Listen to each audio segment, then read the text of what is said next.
African people, and one can believe in distinct peoplehood and not infer that what follows from that is nationhood talk. But look, you wouldn't say that to an Israeli. I do that, brother. No way.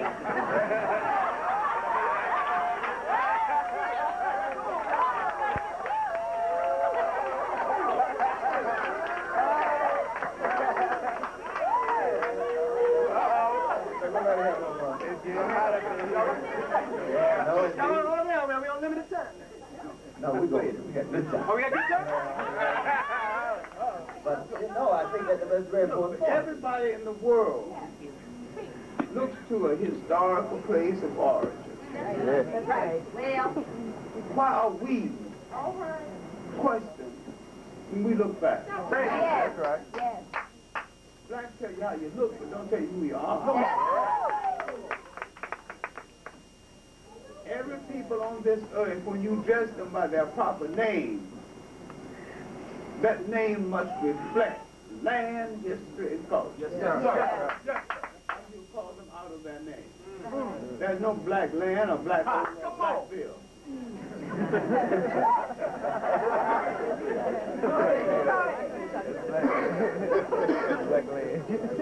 That's a color designation, it's not a land designation. Right. Why are we the only people deprived of a land designation? Italians could be in America for 5 generations and never go to Italy. Ask them who he is. I say, I'm Italian. That's right. He don't say, you say he's Italian in America. He said, I'm Italian. German, same thing. I'm German.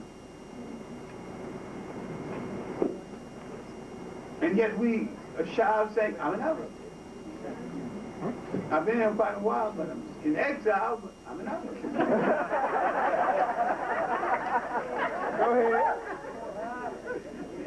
See, I don't think nothing wrong with calling ourselves African. And one, you see, Germany didn't have a Germany until 1870, didn't have Italy until 1867, so those folks who came from Sicily, for example, they got to Boston, they said they were Italian, they said they were Sicilian, because there's no such thing as Italy before that time. That these are shifting constructs. These Sicilians who are mixed black. Right, that's right, that's right. That's what started the mafia. The lighter skinned ones discriminating against the darker skinned ones. And so they started an organization to protect themselves. We need to do the same.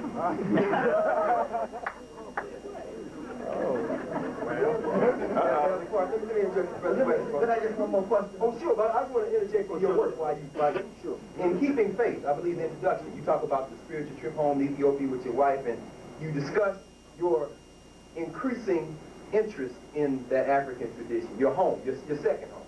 Right.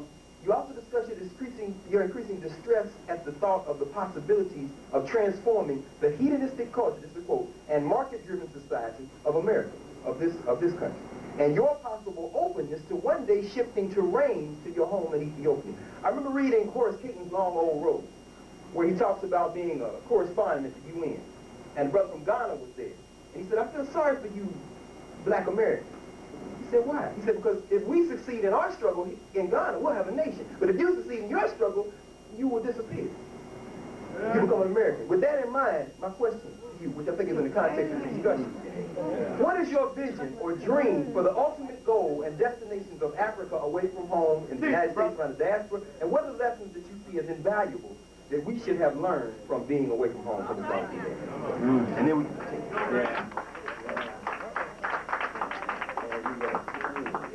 There's a whole lot on the table.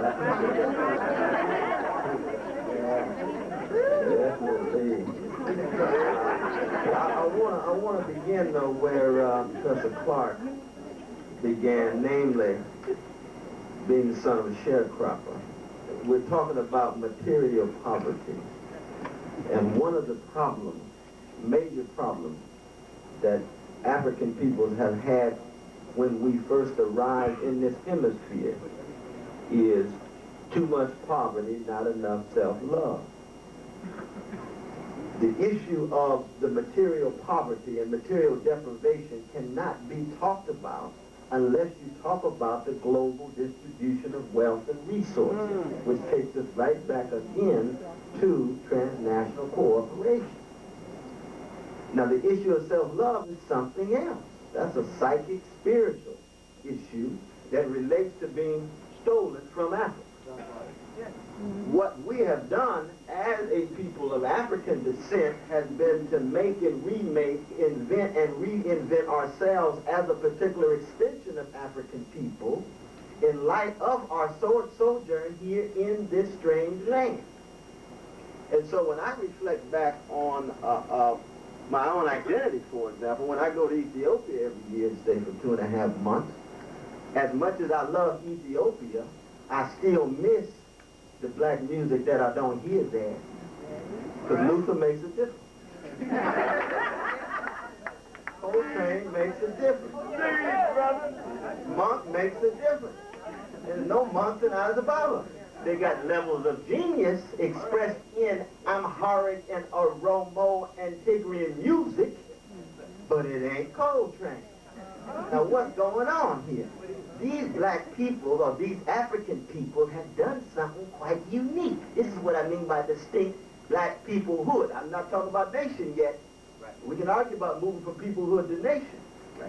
But the same sharecroppers who helped produce this towering figure, you think about that. Right? The same father who he talked about making $18 a week producing this giant. He had to make a contribution at the level of his spirit, and it was more than likely in a church, but we can ask Professor Clarke whether that's the truth or not. It was in some communal bonding that took place that transmitted some kind of value to empower him to look at a communist tradition to bring critique to bear on white supremacy and so forth. That is African people in the New World movement. That's an extension of, it's not discontinuous with, because we're still dealing with the quest for self-love and self-regard and so forth and so on in light of the white supremacy coming at us, but we did do something new and novel, based on something old and ancient. And it's that dialectic between the two that I'm caught between. That's why I'm going back and forth from Arctic to America, back and forth, back and forth, back and forth.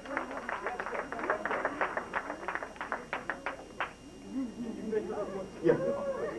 Go ahead, that's No, I have no self-love problem, and I think this present generation, mostly black youth, and miseducated blacks who are confused have a problem with self-love and self-identity, and they're caught up into what I call the NACP syndrome. That's right. Keep going. Keep going. You got to get close to white people and soak up something through osmosis. You know, just sit next to them and you'll be better. Ride a bus across town, you'll be better. And just to be with them, be close to them, you're acknowledging the fact that they got something you haven't got, but they don't have anything you can't get. And a lot of these kids in Jim Crow schools excelled and went on to the best schools, but with the introduction of so-called integration of Bag of One, that's right. We began to dismantle our stores, little hotels in our communities. That's right. They wasn't towering hotels, but they were clean and generally run by a black woman we always called Big Mama.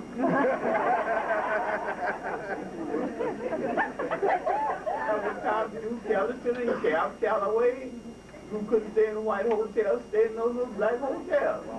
And these sisters could put a dish before you to make other people apologize for thinking they could cook. We didn't have to lose all of this for so-called integration. We missed the point.